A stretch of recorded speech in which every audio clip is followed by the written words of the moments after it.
In 1461, the intermittent but brutal fighting that characterized the Wars of the Roses was 5 years old. During that time, the upper hand in the struggle had been gained and lost by both sides. But now, the future of the House of York at last seemed assured. King Edward IV was on the throne of England, while the deposed King Henry VI cowered with his family and the remains of his court in Scotland. The bloody Battle of Towton had been a complete disaster for the Lancastrians, and many of the nobles who had taken to the field in support of the House of Lancaster were now dead.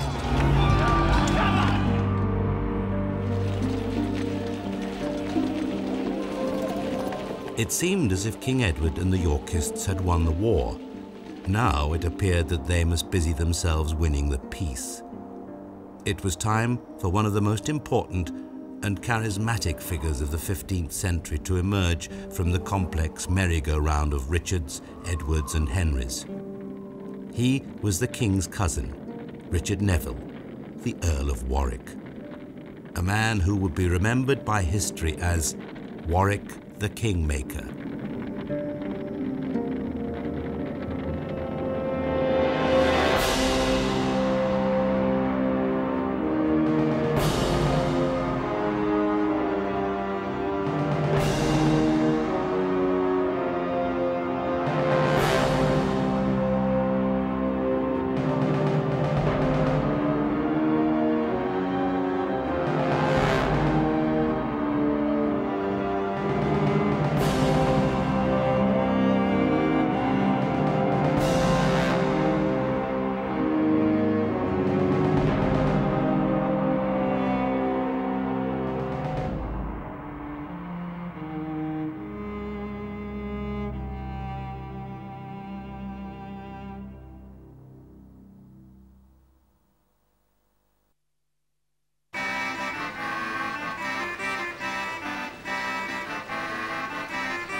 Warwick seemed to tower over the polity of the 1460s. He is the most powerful magnate in the realm, with the largest lands, a prominent role in defeating the Lancastrians in the north in the early 1460s, and a sort of role as Edward's informal chief counsellor. People early in the decade in particular expect this mature magnate to be guiding a king who's only 19 when he comes to the throne.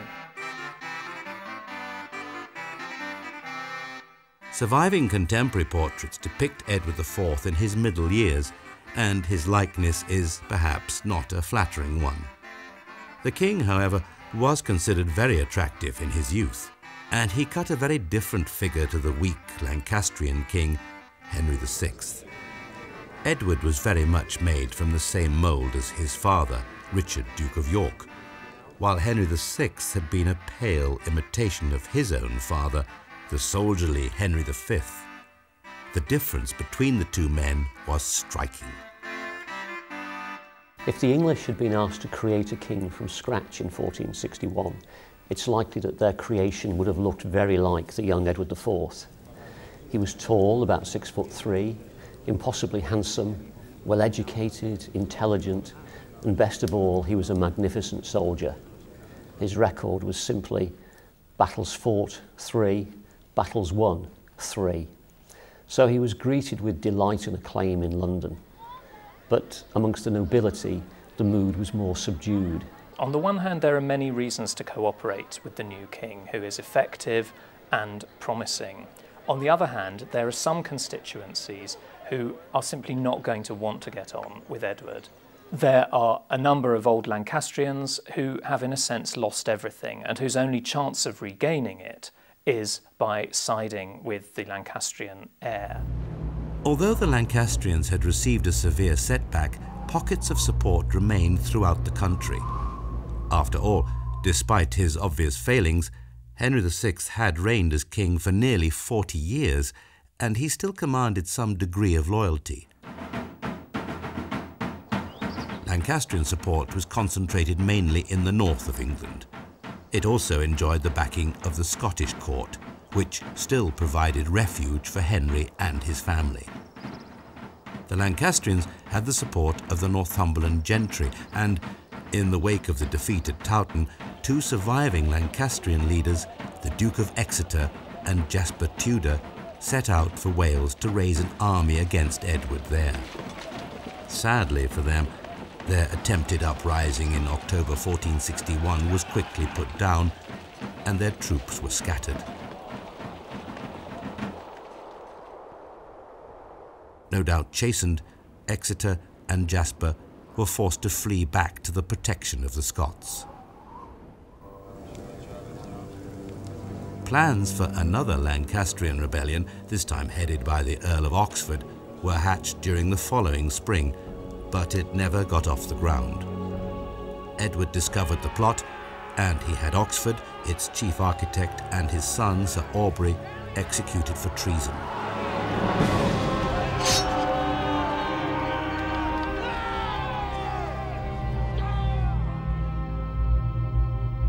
Support for the Lancastrians, I think, is waning steadily as it becomes obvious that they are not really making much impact on Edward's security. I think pragmatism comes into play here. There are individuals who will support Lancaster very strongly, but most, I think, are increasingly conscious that Edward is probably there to stay, and that's something inevitably that becomes more marked the longer he does stay. In April 1462, Margaret of Anjou, that doughty champion of the Lancastrian cause, set off for France. There, she made the most of her connections with the French court, negotiating with King Louis XI in return for the French support that she hoped would restore Henry to the English throne. Margaret won support of France by offering them Calais. Louis XI was very attracted by that, but the problem with the Calais promise was that for the king to take Calais, he would need to move through the domains of the Duke of Burgundy, and the Duke of Burgundy was hostile to that. So in fact, Margaret didn't get the strong French backing that she had hoped for, but she did get some support. And this enabled her and a Norman knight called Sir Pierre de Breze, who was a close ally and contact of hers, to send a small force to land in the northeast of England in 1462. And Edward's response and Warwick's response was fast. They quickly assembled an army and moved north in strength to confront Margaret. At first, things went well for Margaret and her small army. They managed to secure the garrisons of Bamborough, Dunstanburgh and Warkworth, and her troops also besieged and captured Alnwick Castle. But more men were clearly required to make a full-scale rebellion possible, and Margaret decided to take her French soldiers to Scotland in order to raise more support. It was to prove a disastrous move. William Gregory reported that Margaret returned to Scotland by water, and there arose such a tempest upon her that she forsook her ship and escaped with a small boat. And the boat was sunk with much of her stuff and 3 great ships as well. So 406 Frenchmen were taken in the Church of Holy Island. Margaret's fleet was marooned. Those not already lost to the shipwreck were captured and killed by local Yorkists. While disaster was striking the Lancastrian fleet, the Yorkist Earl of Warwick was steadily advancing on land towards their captured garrisons. Warkworth was recaptured, but with winter approaching, Warwick decided that a better plan was to lay siege to the rest.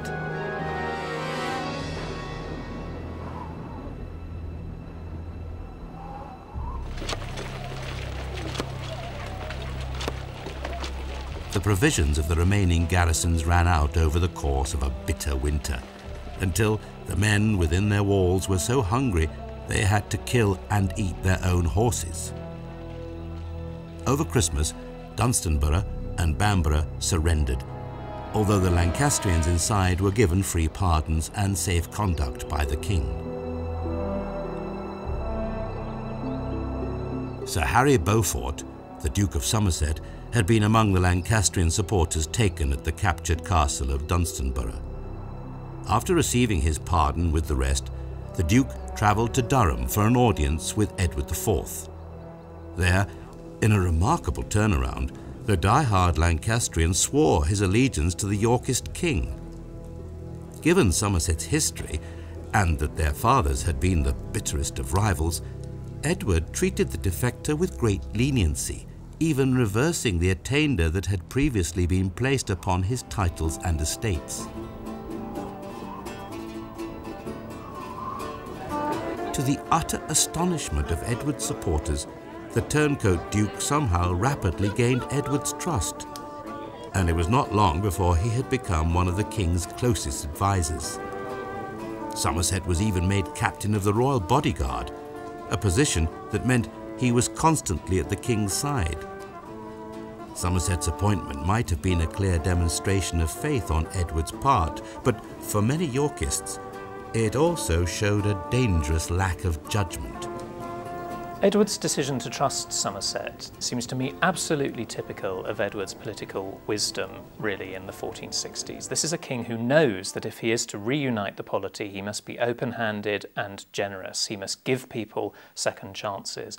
All the successful usurpers had taken that posture as far as they could, and Edward follows skillfully in their footsteps. Discover the past with exclusive medieval documentaries and ad-free podcasts presented by world-renowned historians from History Hit. Watch them on your smart TV or on the go with your mobile device. Download the app now to explore everything from our series on medieval pleasures to the notorious Knights Templar, the Princes in the Tower and the Battle of Hastings. Immerse yourself in the captivating stories of this remarkable era by signing up via the link in the description. If Edward could win Somerset over, then it would be a huge propaganda coup. What he wanted the other Lancastrians to be thinking was, well, if Somerset has moved over to Edward, then why are we still fighting? We might as well give in too.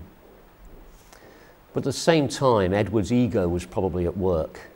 He probably thought that a dazzling smile and an arm round the shoulder from the wonderful King Edward was all it would take to bring Somerset over to his side.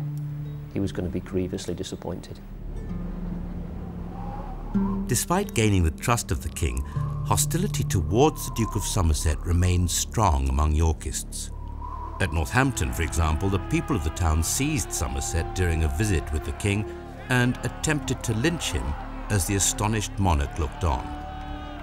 They failed, but the incident confirmed to Edward that he could no longer continue to keep Somerset so close to him. For the Duke's own protection, he was dispatched to Wales, where, away from the king's influence, it was not long before he showed his true colours. William Gregory reported that, "The same year, about Christmas, that false Duke of Somerset, without leave of the king, stole out of Wales with a private following towards Newcastle. In the way thither, he was noticed and was nearly taken in his bed, but he escaped away in his shirt and barefoot.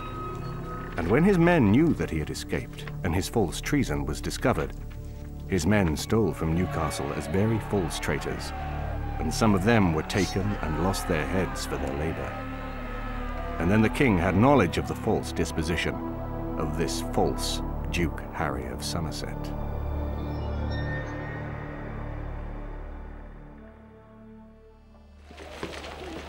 While Edward was busy with the odious Somerset, Margaret and her troops continued their northern invasions.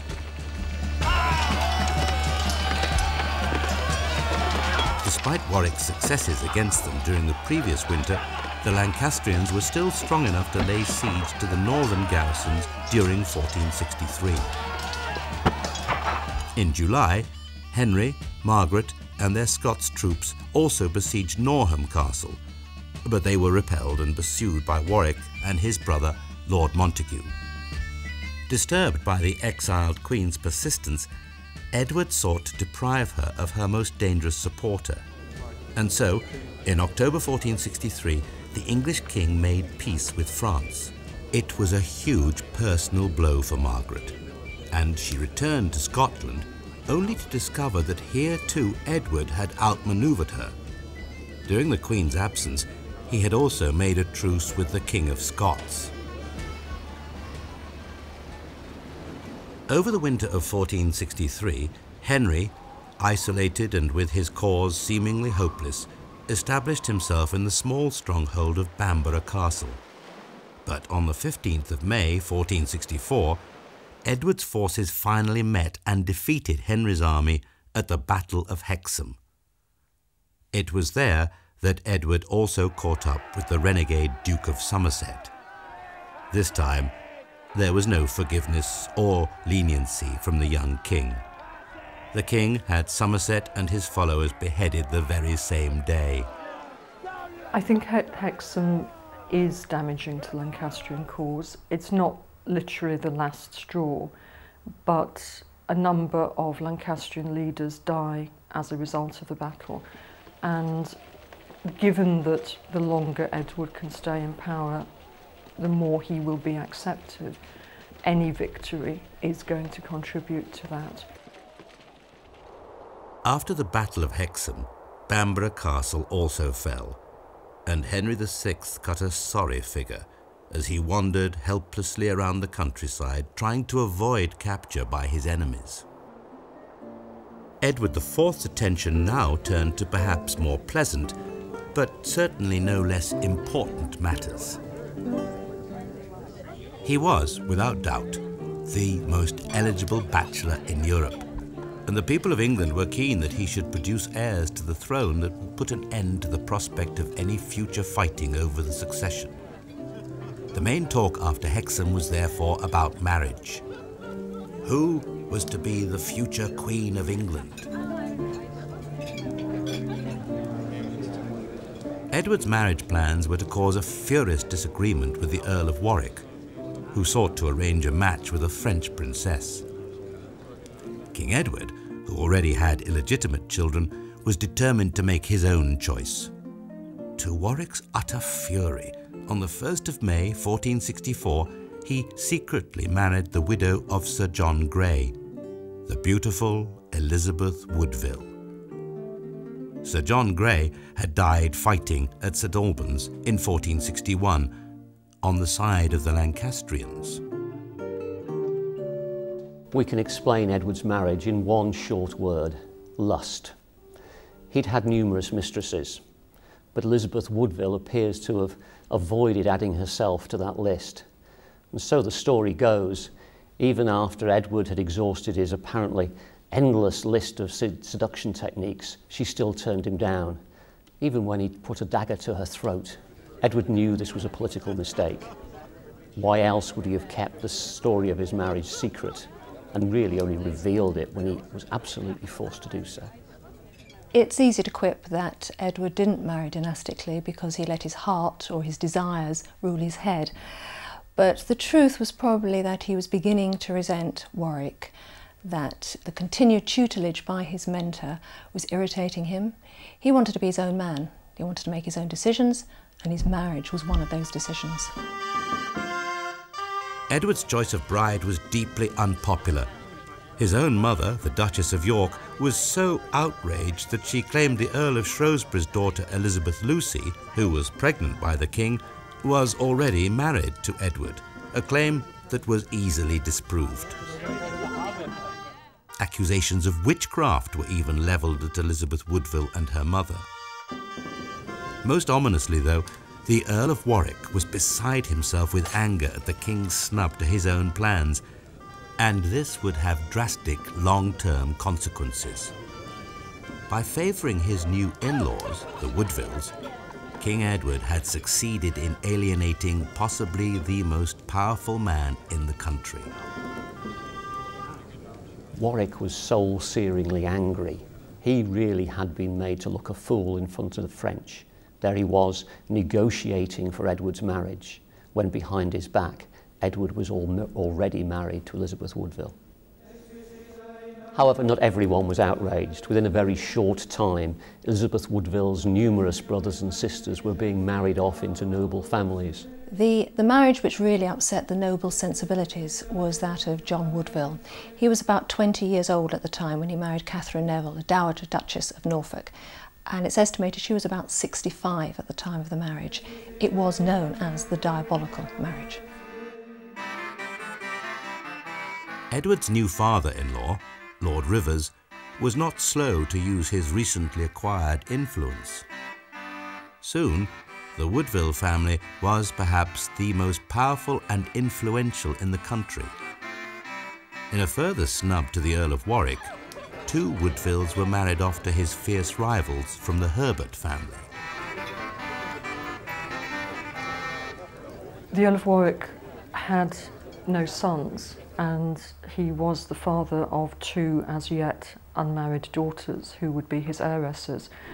One of the grievances, at least, that Warwick had against the Woodvilles is that the Queen's sisters absorbed most of the eligible aristocratic bachelors in England in the 1460s. Now, this wouldn't have mattered if Edward had agreed to Warwick's alternative plans, perhaps a marriage to foreign princes abroad, perhaps even marriages to Edward's own younger brothers. But Edward forbade these alternatives, and so Warwick had no one to marry his daughters to, and worse, at court, there were the Woodville girls flaunting their new husbands. For Warwick, the Woodville marriage was a disaster. Politically, the new queen and her relatives created an alternative power base around the king, whereas previously he had dominated influence. In the summer of 1465, the fugitive Henry VI was finally captured in Lancashire and brought to the Tower of London.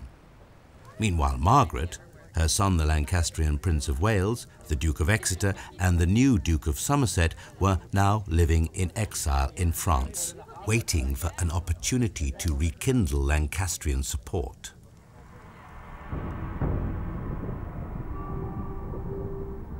Edward's appointment of Lord Rivers as Lord Treasurer of England and his creation as an Earl further increased the domination of the Woodvilles, and soon the people began to be as scornful of Edward's court party as they once had of the avaricious ministers that had surrounded Henry VI.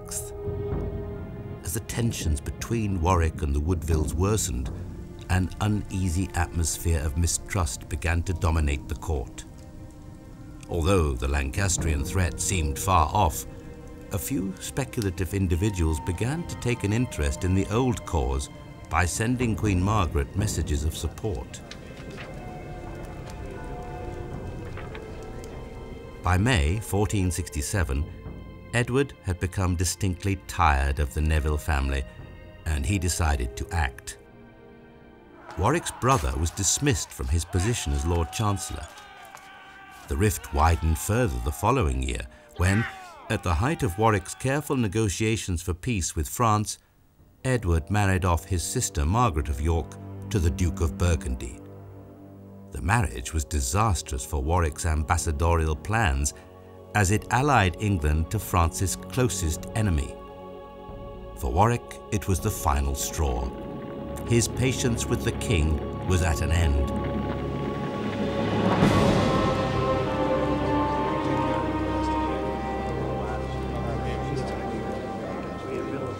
And so, the bitter and disillusioned Earl began to establish a rival faction to the Woodvilles at court, in collusion with Edward's younger brother, the Duke of Clarence. It's not altogether clear whether Warwick talks Clarence into supporting him, or whether Clarence seeks out Warwick. Clarence comes of age in 1466, somewhat early because he's only 17, and he seems to be a man full of ambition and hope. And if Warwick is going to stand as a reformer of Edward's regime, which seems to be the position that he's striking in 1469, then an ally very close to the king is a useful asset. It makes Warwick look like a reformer, and Clarence may also have thought maybe he might succeed his brother if Edward is now thought to be an unsuccessful king, a king who could be done away with. To seal their new alliance, Warwick planned a marriage between Clarence and his own daughter, Lady Isabel, and they all sailed to Calais, from where they planned to hatch a plot against the king. If this were not enough, domestic troubles were already brewing for Edward. In the spring of 1469, an outcry over tax sparked an uprising in Yorkshire, led by Robin of Redesdale. Forces under Lord Montague crushed the rebellion, but the rebels quickly reformed, and they reappeared in Lancashire in June.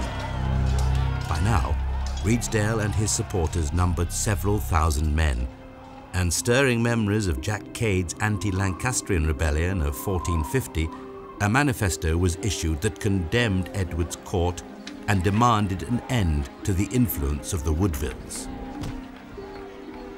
This was all very convenient for Warwick, of course. Could his hand be seen behind the rebellion? The Redesdale rebellion was led by members of the Conyers family, who were strong supporters of Warwick.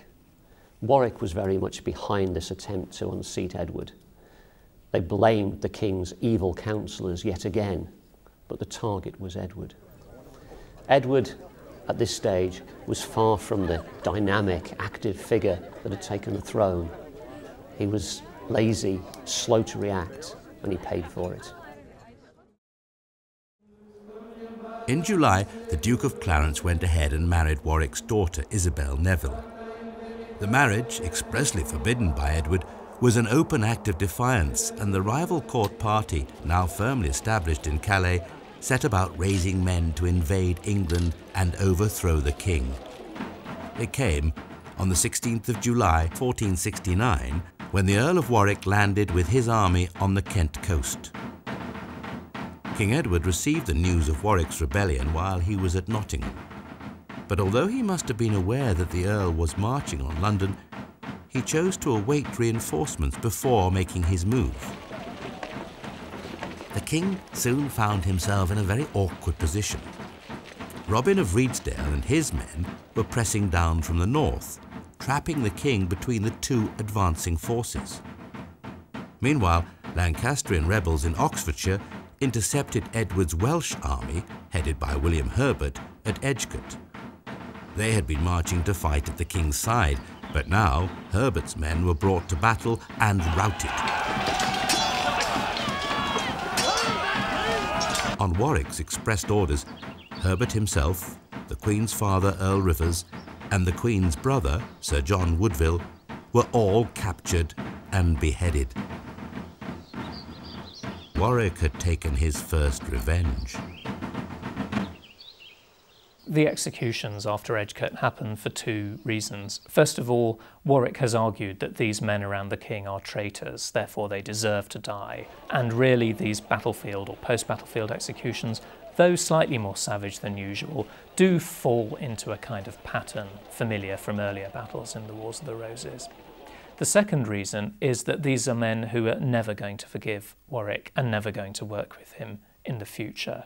That one thing that opponents of the crown must have learned from the conflicts under Henry VI was that you had to have your men around the king in the household, and Warwick is not going to have a group of men who are inimical to him surviving this conflict because they will get him.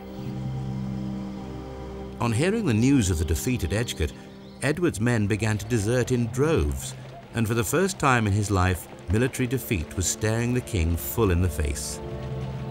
Completely unsure of what to do next, he chose eventually to ride south towards London, but was captured and confined at Middleham Castle. It was becoming clear that Warwick, who had once paved the way to Edward's coronation, was now hatching plans to eventually replace the king with his young son-in-law, Clarence. Warwick may have reflected that Edward was not a man to put up with the kind of shenanigans that he had engaged in 1469, and that therefore he would have to seek an opportunity to replace the king and the natural successor, given that Edward has no children, no sons anyway at this time, would be his brother, George of Clarence. The chances of Clarence being accepted are very remote indeed. The problem is that Clarence's title is obviously weaker than Edward's because he is the younger brother, and there hasn't really been enough criticism of Edward to justify his cynical removal and replacement by another member of the royal family. Warwick must have known that even now putting Clarence on the throne would be no easy task, a fact that was confirmed by the looting and rioting that broke out when the news of Edward's confinement became public. As a consequence, by September 1469, Edward was once again free, after having been released from Middleham Castle. the king headed straight for London, and just a few chaotic weeks after Edgecote, Edward was back at court again. Even after Warwick and Clarence have given Edward this trouble in 1469, the king seems typically pragmatic and flexible, willing to forgive and forget, seeing, I think, at this stage the importance of patching up these incipient difficulties within the Yorkist establishment, because presumably he can read his political tea leaves quite as well as Warwick can. For Edward, he wanted to deal strongly with Warwick, but he didn't have the power to do so. Warwick must have wanted to rebel again against Edward, but he didn't have the support to do so. The two had to live with each other. They must have smiled grimly, but their minds were working furiously. What can I do next? What will he do next? Peace was unlikely to last long. Edward crushed another Lancastrian rebellion in March 1470 at the Battle of Losecoat Field. For the Earl of Warwick, the game was up. He was forced to flee once more to Calais, there to regroup and lick his wounds. In April 1470, King Edward officially proclaimed that both his own brother and his one-time closest advisor were traitors to the crown. Later that same month, Warwick arrived at Honfleur and asked for the protection of the French king, Louis XI. A fugitive in a foreign land he may have been, but Warwick had certainly not taken his eyes off the prize of the throne of England. It was, however, more and more obvious that a stronger claimant than Clarence was needed. And so, the ever-resourceful Earl came to an agreement with King Louis. Warwick struck a double bargain at Angers in 1470. With Queen Margaret, he made a handsome apology for his behaviour in the 1450s and made a wedding agreement that his daughter, his younger daughter Anne, would marry Edward of Lancaster, the Prince of Wales, and hopefully the future Lancastrian king. With Louis XI, he promised that this new Lancastrian England would ally with the French king against the Duke of Burgundy. And that promise then hung over Warwick's fortunes during the readeption. Warwick and Margaret had to overcome 15 years of hatred, hostility, bloodshed. It was an enormously difficult task. It needed all the wiles of Louis XI of France to bring them together. Now, he succeeded, but only just. And even after they'd agreed to work together, even then Margaret insisted that her son shouldn't go to England until Warwick had secured the country for Henry VI.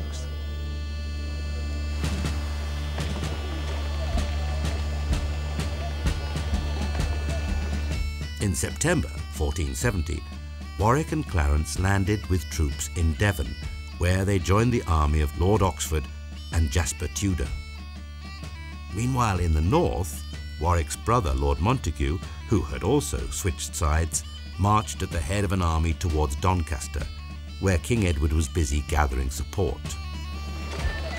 Montague's defection to the Lancastrian side took Edward completely by surprise, and fearful of once more becoming trapped between two hostile armies, he decided that discretion was the better part of valour. There was nothing else to do but to flee the country.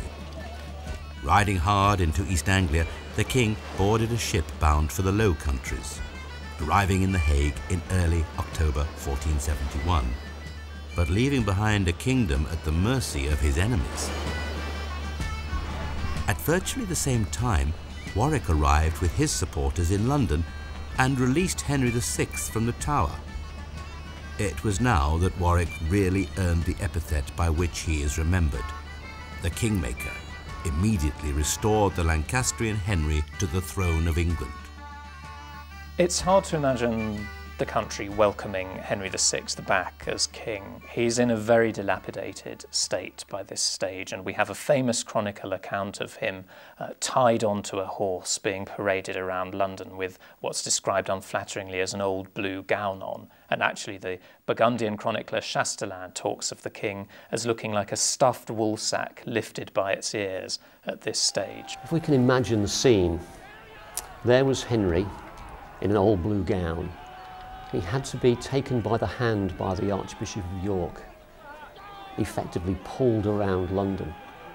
A small group of supporters, the aged, even more aged Lord Zouch, just about able to hold up the sword of state in front of him, and some kind of royal standard apparently made out of foxes' tails being carried on a spear.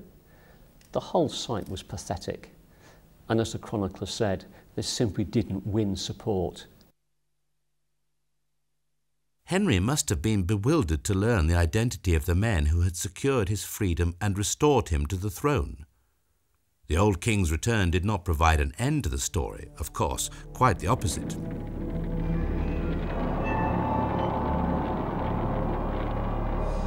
The court was riddled with suspicion and mistrust, and filled with those who could not forget that Warwick had once been the staunchest of Yorkists.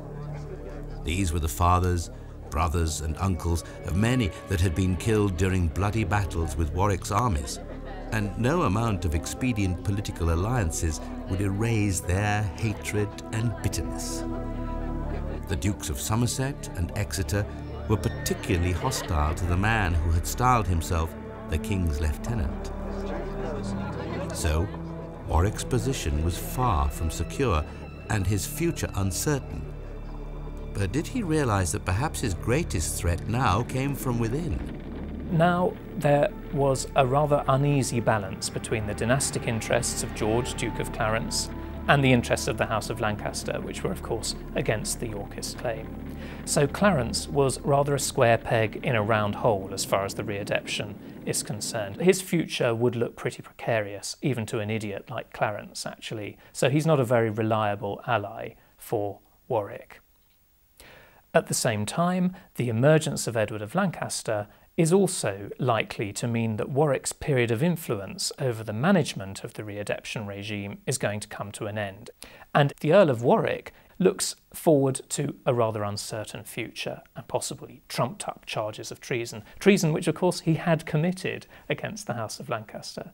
So the future for Warwick, the future for Clarence, and as things turn out, the future for Lancaster is actually very uncertain. King Edward IV was, of course, determined to win back his throne. Support throughout the country for the exiled king was strong, and it became stronger as Henry's old weaknesses as king gradually resurfaced. And from England came news that his queen, Elizabeth, had given birth to a son. Now there was an heir for the House of York. Edward had every reason to fight for his crown.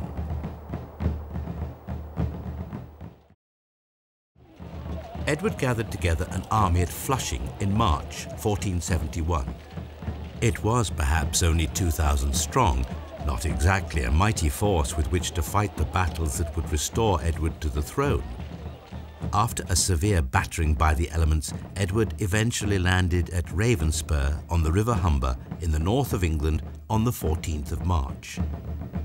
From Ravenspur, he marched to York, before turning south towards the Midlands, where the king picked up 3,000 much-needed recruits for the army.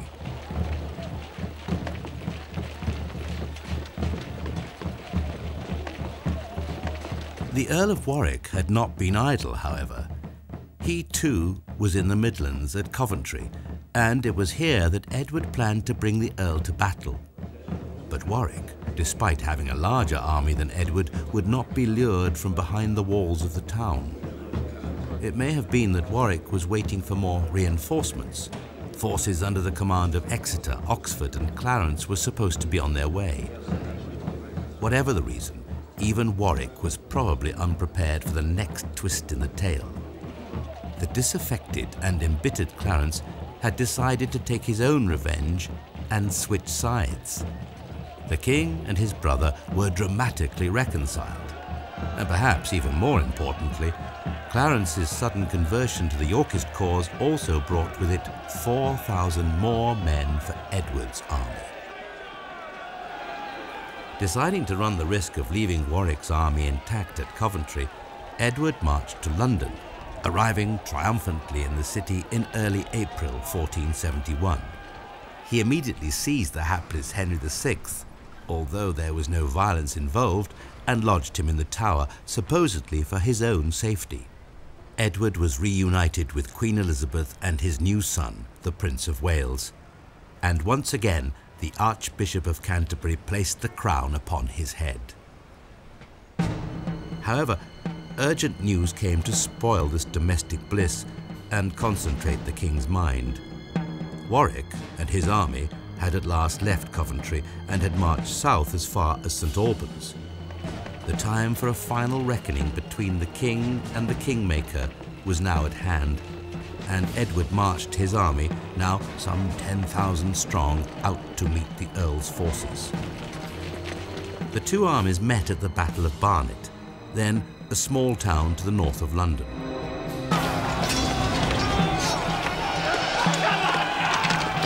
Chroniclers recorded that perhaps 20,000 men did battle, and although it is believed that Warwick's men outnumbered Edward's, it was the Yorkist side that attacked in a thick morning mist at about 5 a.m. on Easter Sunday, April 14th, 1471.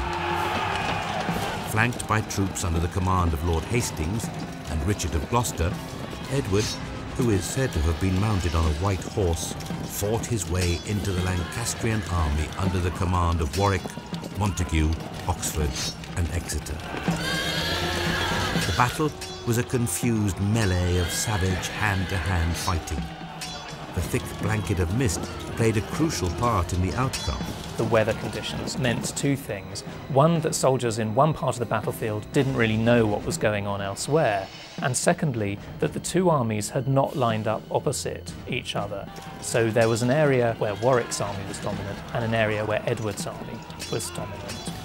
The area where Warwick's army was dominant put the Yorkists, the supporters of Edward IV, quickly to flight, and indeed pursued those men off the battlefield, losing therefore Warwick's army a significant proportion of its troops. At the other end of Warwick's army is Warwick himself, and this end of Warwick's army is outnumbered by the main body of the Yorkist strength, where the king, Edward IV, is. And it's in that context that Warwick is overcome, and he and his brother Montague are murdered.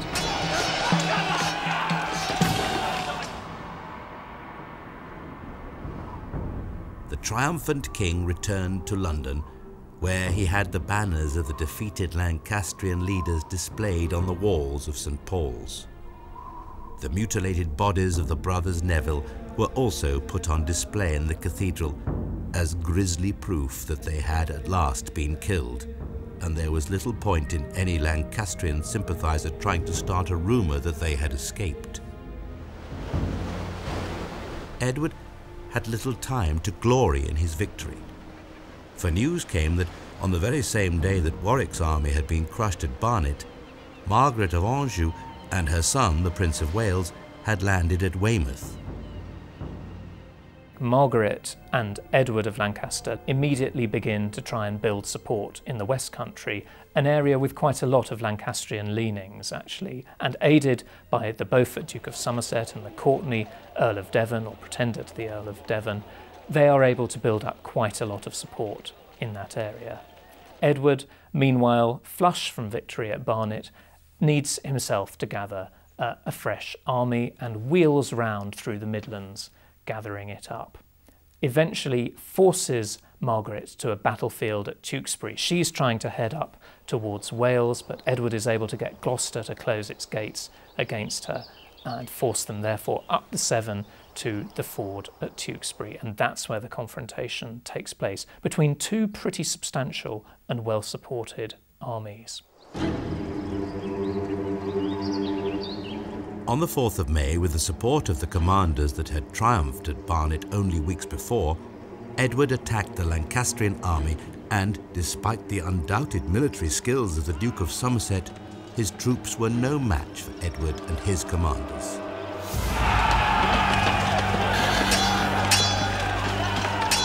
Yorkist infantry and spearmen were soon overwhelming Somerset's men on the Lancastrian right flank. The inexperienced Prince of Wales was unable to hold the remaining Lancastrian troops together. They crumbled, broke, and ran for their lives, abandoning their commanders to their fate.